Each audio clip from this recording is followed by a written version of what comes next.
the tiers. But for now, I'm just gonna quickly go over it with you guys. So this is the Art Lounge Alley Patreon page. We got 6 tiers altogether. It starts getting more interesting in tier 3. Ways you guys can actually participate, but starting off, we got tier 1 official patron, $2 per month, pretty affordable. You get access to the Discord server, which allows pretty much everyone from all the social media platforms that I post to daily, and all the tiers to come together into one room and interact with each other. Have a place for you guys to connect with one another, share ideas, thoughts, expression, and creativity. Also gives you guys an opportunity to network with one another. Next, we got tier 2 all access patrons. Starting with this tier, you guys can have access to all of my work, finished pages, exclusive content, meaning content that isn't going to be posted to any of the social media platforms aside from Patreon, as well as the previous tier benefits. And I did forget to mention, the first tier, you have your name listed in the credits. I'm going to start doing credits when you guys start pledging at the end of the stream as a way to say thank you for supporting the stream, keeping it going, and being part of the community.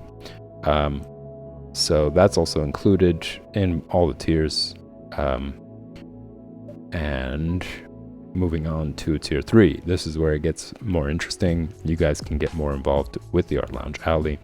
You could show your work, and you can get some helpful tips on where you could improve in a drawing that you're going to submit to. So this is the critique submissions tier. $15 per month. You get a live demonstration on stream, as well as promotion of your social media platform where people can check out more of your work that you've created. And yeah, you guys will get basically hands-on input on what you could do to improve your drawing, help you out with anatomy, perspective, that sort of thing. And also have an opportunity to be on the stream. So this is a good tier for that. There are some requirements here. So as I mentioned earlier, it's better you guys check out the Patreon page, which is listed in the About section on the Twitch channel. So if you hit About, you'll see a list of all the social media platforms, and you'll see the Patreon page as well. So critiques are going to be held out every Friday. So I'm going to substitute whatever it is that I do regularly on Fridays for 2 hours of critique. So from 8 until 10 p.m., I'm going to be critiquing your work. And you'll also get all the previous tier benefits, as I mentioned before. You guys will also have an artist submission Discord channel where those of you who do submit and pledge to this tier, you guys will have an exclusive channel for you to go hang out and share work, share your progress, that sort of thing. And as always, having a place to have familiar faces to go to and interact and connect with one another on a daily basis if you wanted to. Next, we got Kickstarter patrons, which is $25 per month. And here I will be doing a high-resolution digital painting of you. You as a patron will have that to do what you will. You could make it your social media profile photo. You could send it to a loved one. I do encourage you guys to make things more interesting, like wearing masks, makeup, glasses, make expressive face expressions, wear hats and accessories. It'll make the stream more fun. I think it'll make it'll be good for the viewers. It'll be fun for you once I complete the digital photo, but that's really your choice. It's not required. You could just send me a simple photo of you from your head down to your chest, and I'm going to start doing the portrait. It's going to be held every Thursday, so from 8 until 10 o'clock, I will be doing high-resolution digital painting of you. And you get all the previous tier benefits, like having access to the Discord channel that I mentioned, and having your name listed in the credits. Next, we got Tier 4 Artist Promotion, $25 per month. This is for intermediate or advanced artists. So if you want to get some airtime on the stream, you want to promote your work, you want to be part of a artistic community, and gain more followers, this is a perfect opportunity for it. It's not limited to just illustrators. It's open to all artistic form of expression. And so if you guys know anyone else who isn't in the illustration world who is, let's say, a comedian, a dancer, a musician, an architect, animator, painter, poet, performance artist, filmmaker, and they're looking to be part of a artistic community. They're looking for an opportunity to promote their work, that I will be posting to all the social media platforms that I post regularly, as well as including the link to their profile or to their website, whichever it is,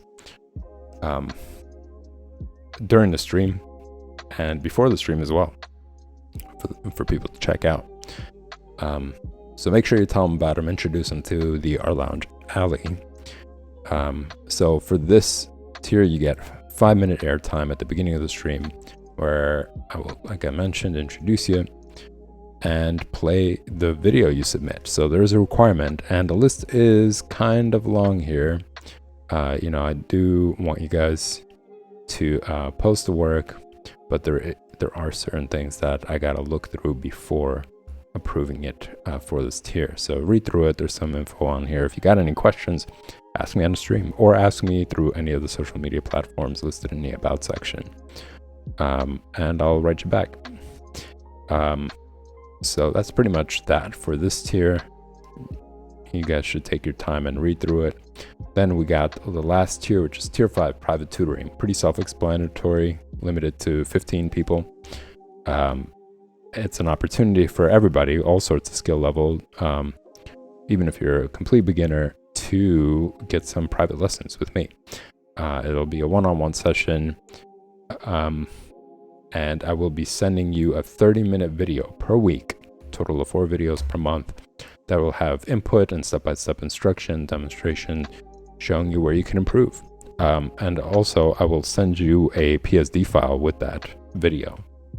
So that way you can explore it at your own pace, look at it, follow along with the video.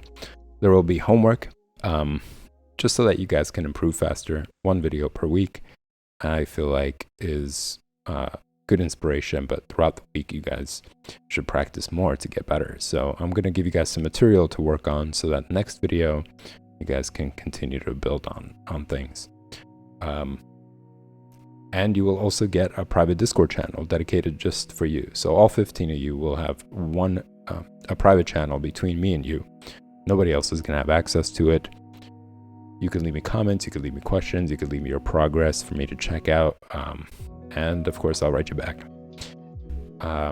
And you will also get all the previous tier benefits as well. So that pretty much does it, y'all.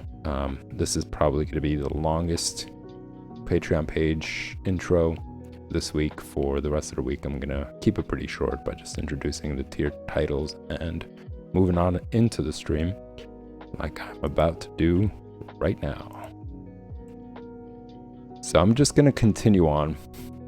I really did think, as I mentioned last week, I really did think that I was going to have this finished by, whoops. I thought I was going to have it finished the week before, actually, all this. But it looks like it might actually stretch out into this week.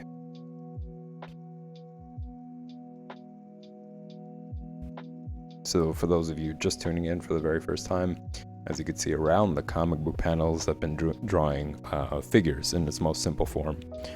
And it's just to show you guys that it's a very effective way to just get better at tackling the human figure.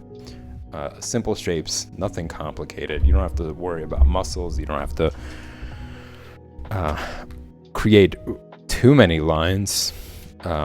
This is the first stage of the layered process of making sure you understand the figure, you draw it out well before getting into the nitty-gritty details to avoid having to erase a lot.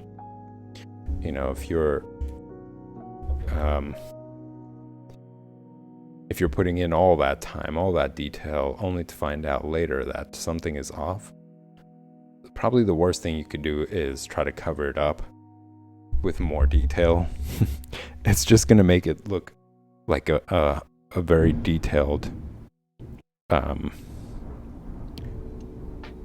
wrong drawing. Like the proportions are wrong, right? The hand is wrong. The features on the face are kind of skewed and off perspective, but there's a lot of detail on it, and it really doesn't save it. So in order to avoid that, you want to make sure that you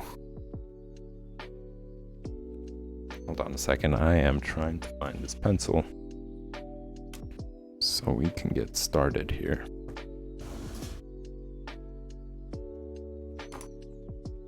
It's right next to me. All right.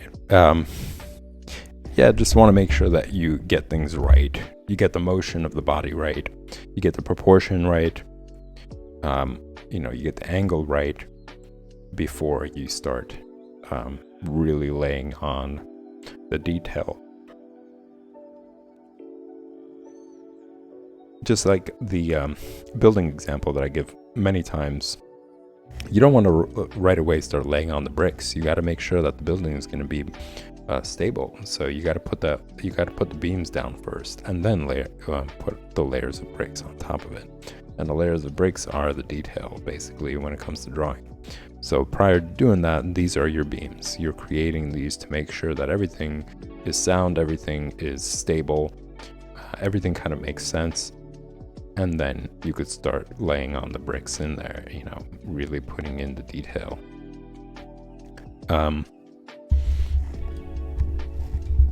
So I've been doing it through at all the different pages where there's space, and that's just a brief overview for those of you just tuning in. It's just to make sure that I really utilize every single page to its full potential.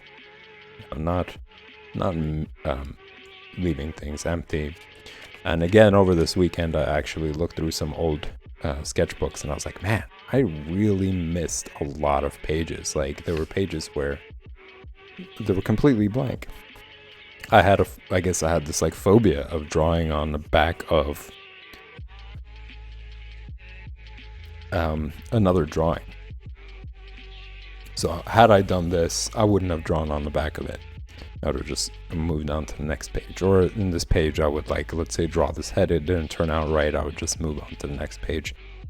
And I'm pretty sure there are several people who are just starting out, where they've become so frustrated with the drawing that it's not turning out well. Rather than erasing it, they're just like, I'm going to move on to the next page.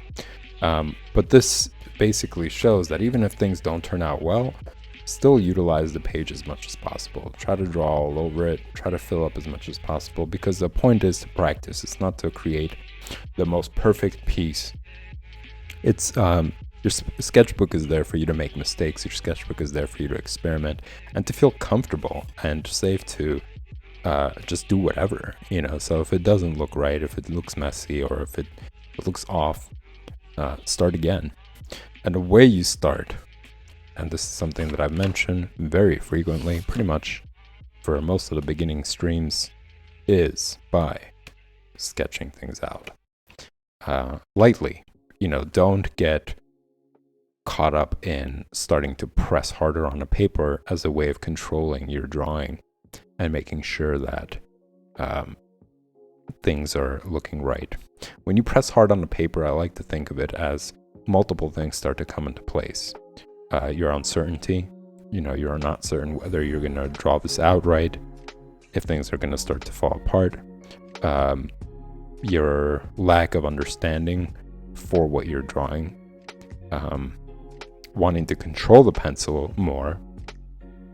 So there's several factors that go into it that create this kind of tense experience after a while. Especially when you're drawing and things aren't starting to look right. You're like, it's not looking good. And it's almost subconscious, I don't think it's as conscious as I'm going to start pressing on the paper harder because things aren't panning out well. It's like a subconscious thing that happens. all those things kind of start to come into play, and you get more and more tense, and you start pressing on a pencil more. You start getting further and further down to the tip because you feel like if you control the tip, you can control the lines better.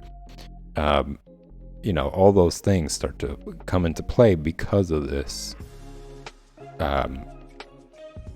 frustration, in a sense, that starts to bottle up from all these different angles, So the thing you want to resist is to do exactly that, because you're going to teach yourself to do these mistakes. You're going to teach yourself, you're going to program yourself to just continuously be in that state. If you start drawing right by, pressing on the paper hard and holding the pencil really tight, you're going to have very rigid kind of experience when you're drawing.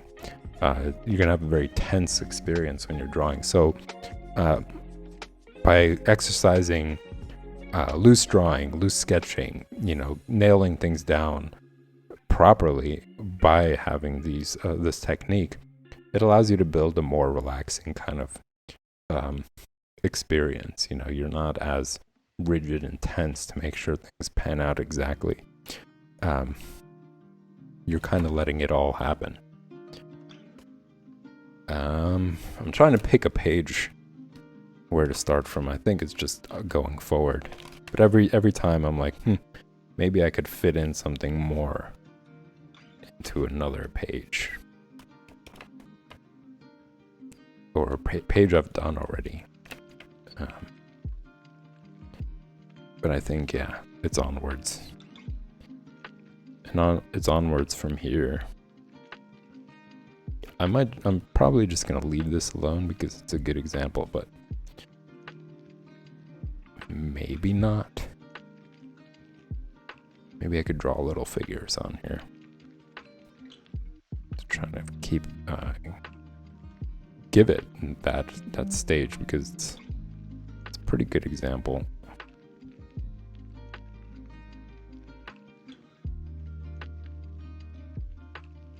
So notice, I'm going to do a quick little sketch.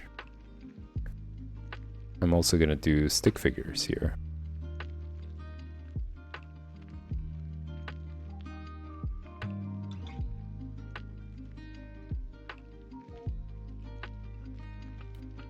And the purpose of it is to make sure that everything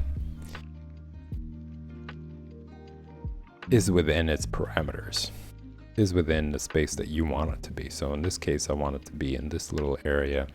So I'm going to sketch things out, and if it's too big or if it's too long, then I can quickly adjust it. And there isn't much to adjust. It's just these simple lines, right?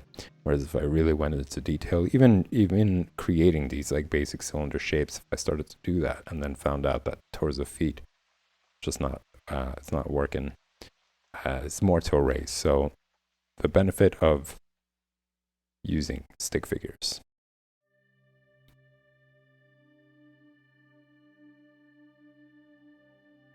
And it's an approximate. You don't have to exactly guide it, follow it. If things are slightly shifted, if things are angled, you can always follow that. This is just a starting place, some point, not the point. That makes sense.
And the other benefit of, well, like when it comes to how you're holding a pencil, some people would consider it a style. I think there are actual benefits to doing it. It's not just a preference. I think keeping a distance from the tip of the pencil allows you to move more. As you can see, I can make longer strokes, and I'm just kind of moving my fingers. Whereas if you're doing that, you see how it changes. You're moving your entire wrist, you're moving your hand. There's more motion to it. Whereas this kind of allows you to move around more freely. So beside it not being a strainful kind of experience,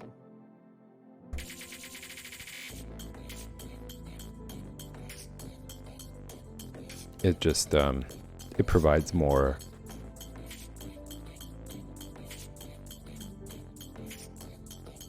range of motion.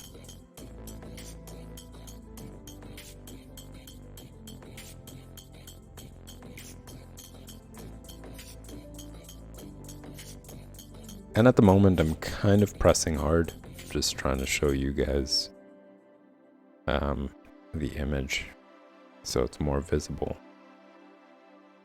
to you viewers.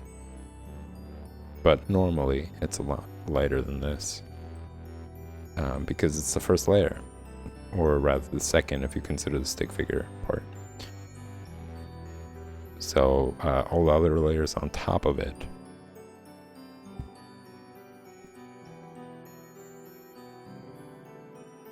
need to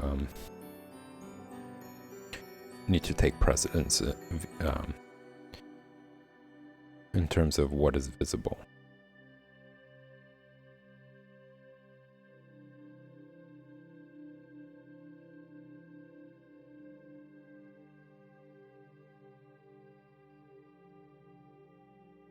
Just a quick drawing there. Let's see.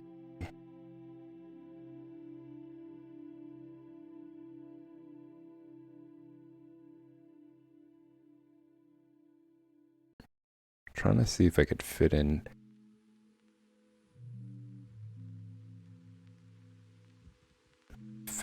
another small drawing here. Let's see how small we can make this one. Well, most likely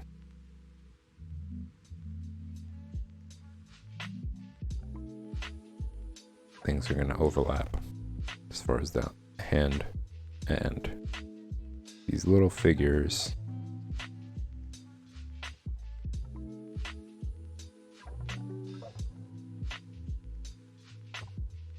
And that's okay. It's another reason why I'm actually doing these figures. It's getting used to overlapping objects. As I mentioned in my other sketchbooks, I would, if something didn't take center stage and it didn't look right, I wouldn't bother. I wouldn't bother with that drawing. I would just flip the page until I would get a center page result. And it's wasteful. I think it's important to also maybe, for those of you who are experiencing the same thing, to get two sketchbooks. One for, let's say you spend time sketching, right? You sketch out what you like, what you're looking for as your center page, and you do it all over the page. You try it as many times as you need to. And if you want to, rather than flipping over to a new page, you could move on to your other sketchbook, your second sketchbook. And that's going to be your final piece sketchbook where you only draw center pages or finished pieces. I think it's unnecessary almost, right? If you could just mentally get over that idea and just flip the page to the next, practice on one page, really draw it all over, draw all sorts of examples. This is an example of it. I was working on something that I was trying to figure out, how would it look on a page. So I was trying out different poses here as well, and then finally moved on, same thing here, and then moved on to another page where I did it. It's not on here actually. It was done digitally. But yeah, just as an example, like draw it all over the page, practice it, and then when you got it down, when you nailed it, you have a better idea of everything that's going to be in the drawing, you can move on to the next page or next sketchbook. And in some ways that's a great thing to have another sketchbook specifically for it, because you could finish it and just have an entire sketchbook full of finished pages, and that's pretty great, right? Like that's going to be good for you to look at in the future and just be like, oh wow, look at this, that, and the other. More things to compare and say like I've improved since then. You know, my finished pages got better over time, etc., that sort of thing. It's just fun. I think it will be a fun direction to take your work. All right, I think I've done enough here, so I'm just going to fill it up. I plan to just leave it alone, but no big deal.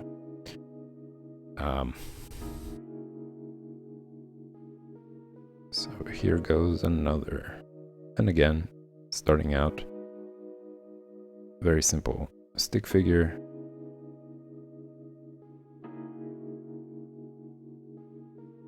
To demonstrate the general pose.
So, as I was saying, don't really need to follow that stick figure to the T. I'm kind of deviating from it as I'm going along. It gave me some groundwork.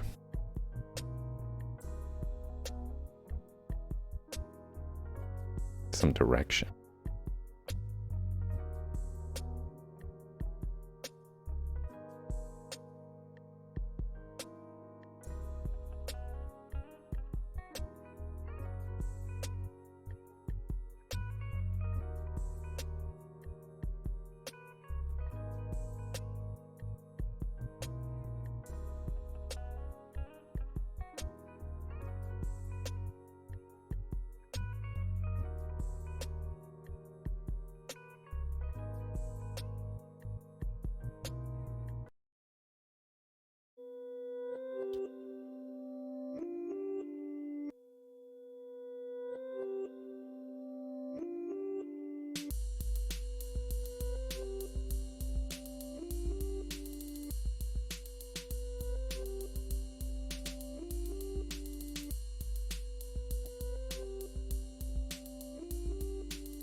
And then maybe another one right here.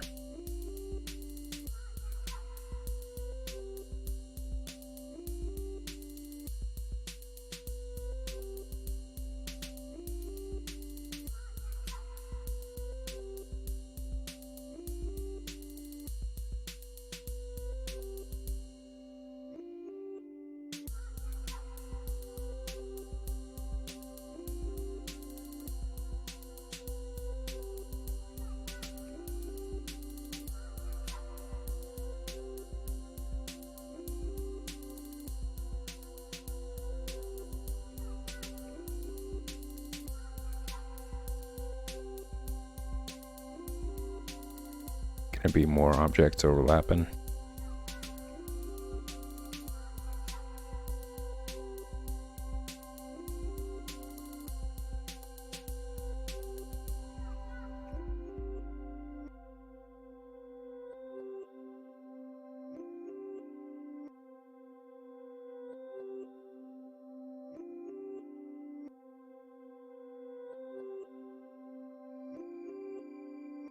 Maybe.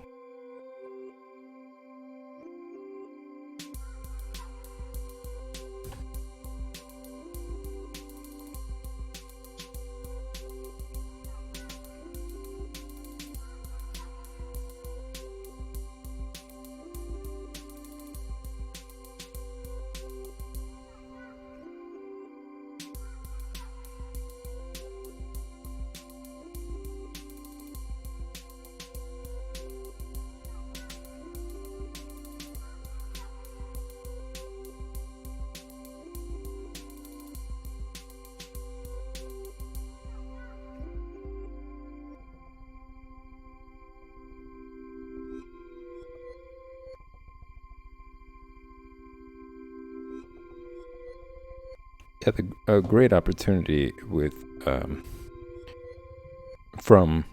great opportunity from drawing all these figures in its basic form is that it allows you to focus on multiple things without being overwhelmed. Focus on sketching lightly, keeping that in the forefront of your mind. Focus on keeping a distance from the tip of the pencil.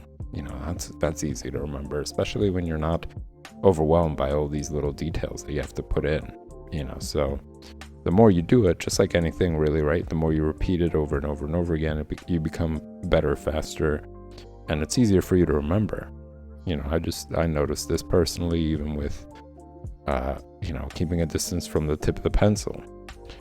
You know, that's something that was a little bit more challenging, but as time goes on, the more and more I remind myself of this, the more I practice it every single day, the easier it becomes. And it's not even doesn't even become a matter of like having to remember. It's just more pleasant. I notice the difference immediately, like whenever I start to slide my fingers down, and that experience I was talking about earlier starts to kick in when you're just like getting more tense. You wanting to get more control over the pencil, you wanting to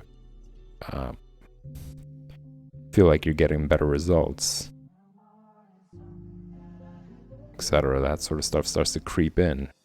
I could immediately feel the difference in that drawing experience. So I just I naturally want to actually draw this way. So this page looks pretty full. I'm gonna move on to this one right here. Trying to see how many more pages we got to work with before I call it quits for this entire sketchbook. So this is going to be one. This is going to be another one here. These I'm going to leave blank. Same with this. I might actually fill up this page. And it's a good opportunity to just talk about the page in general. So there's still some way to go.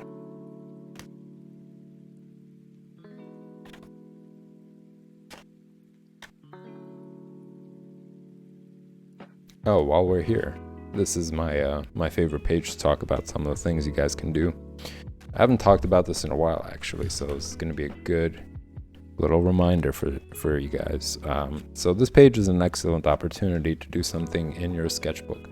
I'm not talking about this brand, but I'm not going to say it's not a good buy. You know, it's a small one. It's thick enough to use on both sides. As it mentions here, use both sides. It's soft cover, so you could bend it. You know, you could put it in your sketch, in your book bag or whatever, and it's not heavy to carry around. It's small. It's about hand size, so it's perfect for travel. I would put duct tape over this to give the exterior a little bit more of a harder surface. It still maintains its flexibility, but if you're going to be taking it in and out, you're going to be folding it, it's going to wear off at some point. This is what happens to me with this especially. But adding that layer of duct tape all around on both sides helps keep the shape of the sketchbook. But yeah, it's a great opportunity to, going back to this, to practice your shapes. You know, as I was mentioning very often before, the circle is the very most important part of your drawing, especially if you're just starting out. You don't want to have wonky heads. You don't want to have like a head that's kind of shifting towards the left or whatever. You want to make sure that you draw it out right, because it is the unit of measurement. The head is the unit of measurement for the body when it comes to proportion. So just to briefly go over that, you know, this is an example, and these two pages are available on the Patreon page for you guys to download and use for your own resources, for your own time. You could use it offline. You could print it. You could have it next to you if you're doing things traditionally, by sitting down, not having a screen next to you, not staring at a screen, just having a piece of paper. It's a good opportunity for that. You could print it out and draw from it. Just copy it over and over again. As you guys could see, I've done it multiple times throughout the book. As I've mentioned, the more often you do it, the more ingrained it becomes in your mind, and you get to practice more, getting more flexibility in your hand, getting faster at drawing all these things. But just going back to why it's important to draw the head, and why it's important to draw the head properly, is because you use it as the unit of measurement. So here you could see the example. The head is drawn like basically like a guitar pick almost. Kind of looks weird. You know, it's just like a really roundish, kind of elongated face without really using the chin as much. So the way that this person drew it isn't really a circle. It's more of like an oblong shape. It's kind of like stretched out. So because of that, right, if you're gonna, let's say the rule is the hand is half, the width of the arm is half the head. So this is half the head. Yep, that makes sense. You know, you build, and then the width of the entire torso, including the shoulders, is 3 heads. So, you know, you haven't drawn it yet, but you're trying to mark your space. So you measure the head.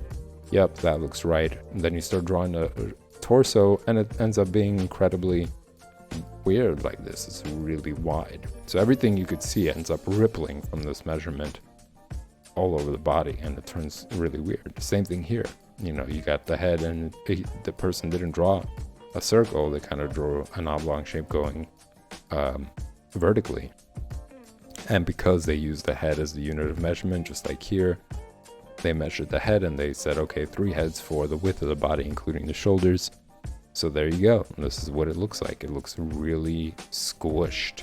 It looks like it's elongated, it's squished. And that's just because of how the head is drawn. So you want to make sure that you draw the head well. Draw it at first, you know, you start out with the circle, and then you add, like here is the example of it. You start out with the circle, you add the crosshair in the middle to make sure that everything is on the line. You don't want that one eye to be higher than the other. You don't want one nostril to be higher than the other, especially when you're drawing something straight on like this. So all this is there to just help you avoid that, get your eye used to seeing your drawings or drawing things this way, so you don't make the same mistake over and over and over again.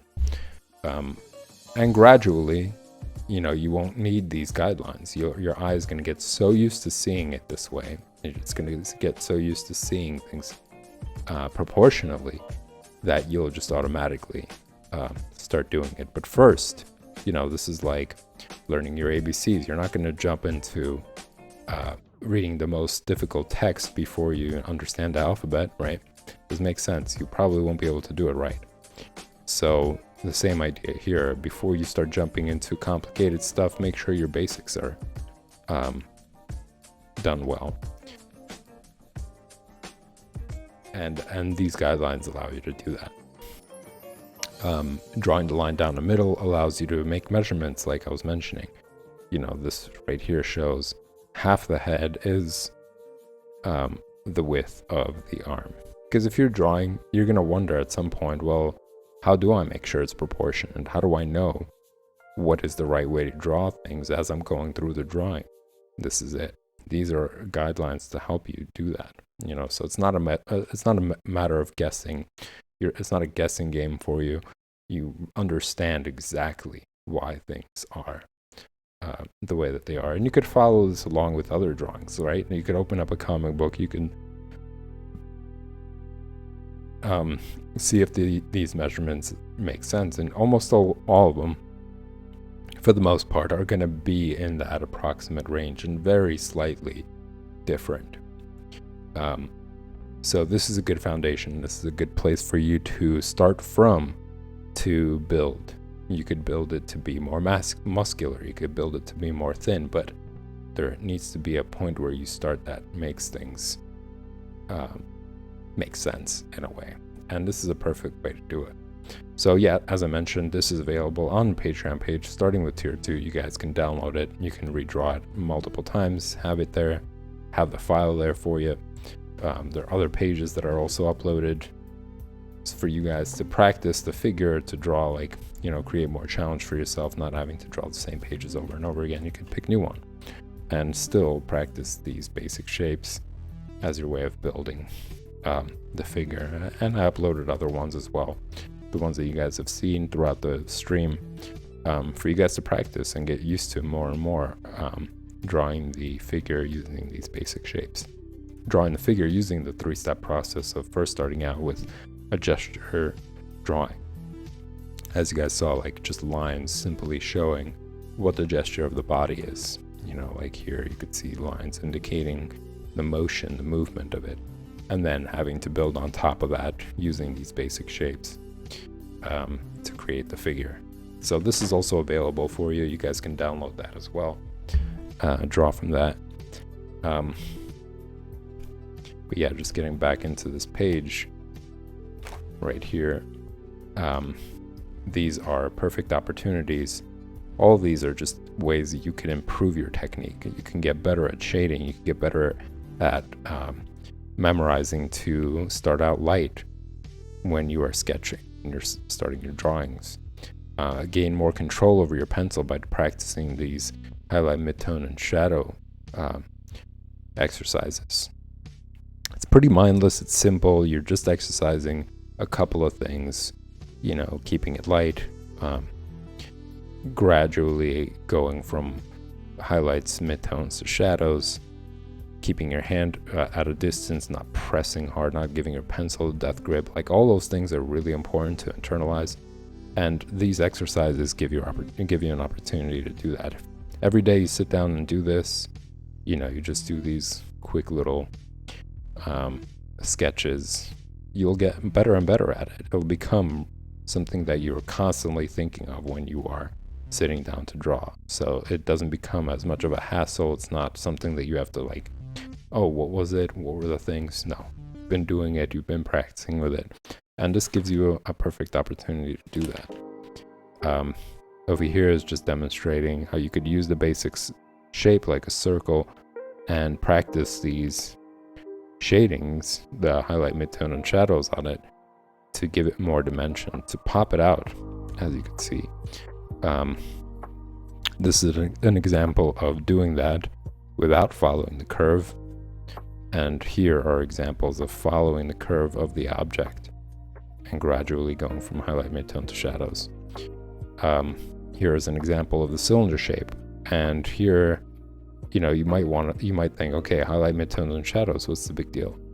The problem is that they're very distinct. You could tell the difference. There isn't much gradation that fills in these very hard defining lines to give it this more smooth effect. And this example shows, okay, you did give it more of a smooth effect, but it doesn't match the object. The cylinder shape doesn't have a curve to it the same way that the ball does. So you wouldn't do it from top to bottom. You would do it from side to side. So it will be highlights, midtones to shadows rather than highlights, midtones, and shadows. It just doesn't make sense, right? You look at it, the shading might look good, but the object just kind of doesn't make any sense unless there's something inside the glass and it's transparent.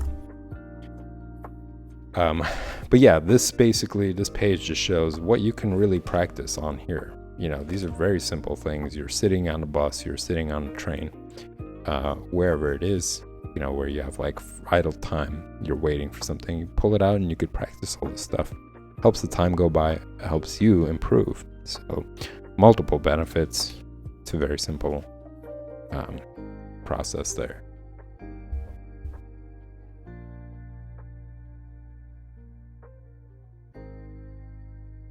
So yeah, this is just like a brief overview of something that was happening in chapter 1. You guys can always check out the previous streams where I talk about this a lot more, go into more in-depth description about all these methods. But for now, I am just going to stick to filling up this page right here.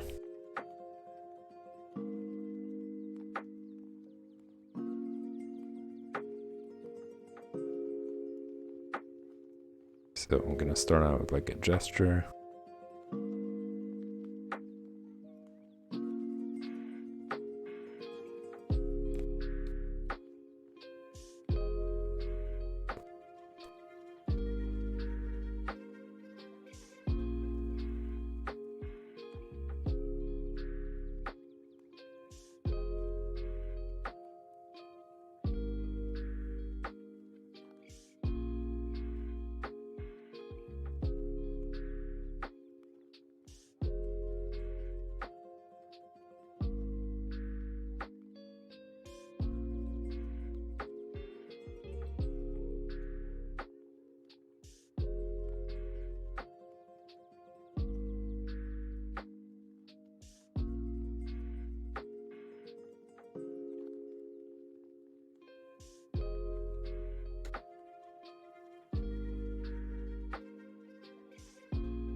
This is a pretty quick one. Kind of turns out, as I was mentioning, it gets easier, it gets faster the more often you do it.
So this pretty much does it for today, y'all, as far as drawing basics go.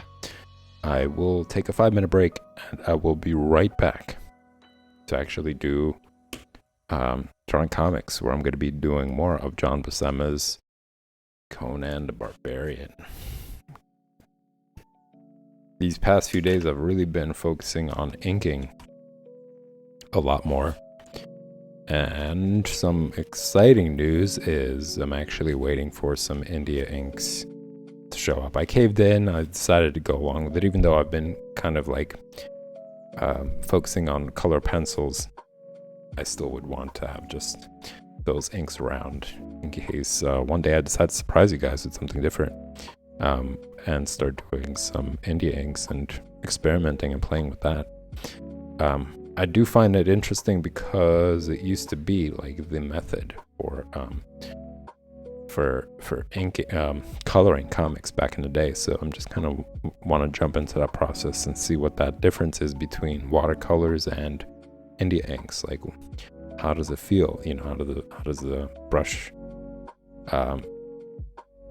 feel when it comes to drawing on paper using India inks? So that's going to be something that's going to pop up in the future, y'all. So that pretty much sums it up for Drawing Basics. If you guys enjoy the content, don't forget to hit the like button and the subscribe button, so that way you know when I'm going live, and to help the stream grow. So stick around. I'll be back in 5 minutes.